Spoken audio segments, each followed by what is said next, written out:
Iran যুদ্ধ শুরু হবার পর ইউক্রেন অনেকটা ছাগলের 3 নম্বর বাচ্চায় পরিণত হয়েছে। রাশিয়ার গুরুত্ব বেড়েছে, রাশিয়া পাশে এসে দাঁড়িয়েছে ইরানের, ফলে এখন রাশিয়াকে মুসলিম বিশ্বের অনেকেই অনেক গুরুত্ব দিচ্ছে।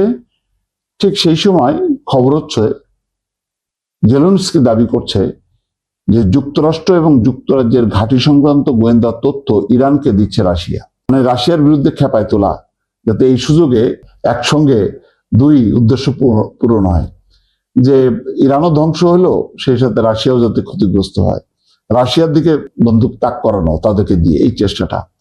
এর মধ্যে কাতারের সঙ্গে প্রতিরক্ষা চুক্তি সই করলো ইউক্রেন। এই অবস্থায় ইউক্রেন কাতারের উচিত হয়নি, কারণ জেলেনস্কি আবার ওদেরকে বলছে ইরানের ড্রোন কিভাবে প্রতিহত করতে হয় এটা আমরা শিখছি, তোমাদেরকে শেখাবো।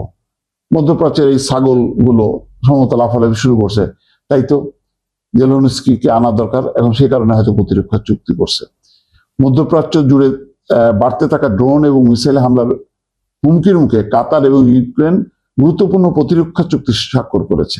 এই চুক্তির ফলে একে অপরের সাথে উন্নত প্রতিরক্ষা প্রযুক্তি এবং যুদ্ধের অভিজ্ঞতা বিনিময় করবে দুই দেশ। ওটাই, ড্রোন প্রতিহত কিভাবে করা যায়, জেলেনস্কি টাকার বিনিময়ে এটা করে দেবে। তো কাতারের টাকা আছে, খরচ করবে, অসুবিধা নেই। ইউক্রেনের প্রেসিডেন্ট জেলেনস্কি চলতি সপ্তাহে উপসাগরীয় দেশগুলোতে এক জটিকা সফরে বের হয়েছেন। সৌদি আরব এবং সংযুক্ত আরব আমিরাতের পর কাতারের সাথে এই চুক্তিটি তার সফরের অন্যতম বড় সাফল্য হিসেবে দেখা হচ্ছে।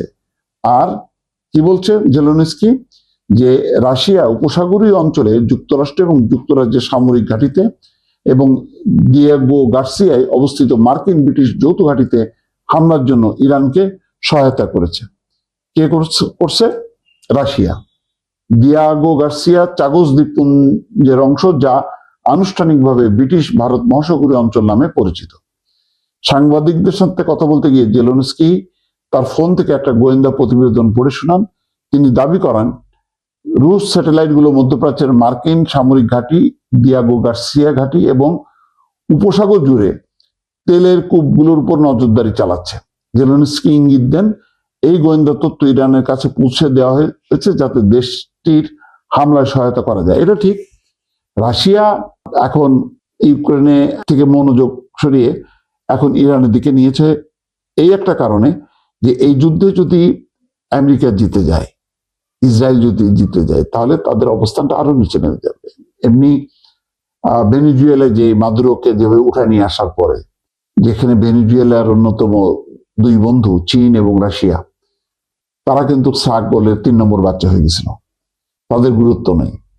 ইরান যদি যুদ্ধে পরাজিত হয়, তাহলে রাশিয়া এবং চীনের আন্তর্জাতিক গুরুত্ব আরো কমবে। সেই কারণে ইরান যেহেতু 1 মাসের উপর লড়াই করে চলছে, সুতরাং এখন ইরানকে উন্নত প্রযুক্তির তারা ক্ষেপণাস্ত্র দিচ্ছে, দিয়ে সহায়তা করছে, এবং নানা রকম স্যাটেলাইটের গোয়েন্দার তথ্যচিত্র তারা সরবরাহ করছে।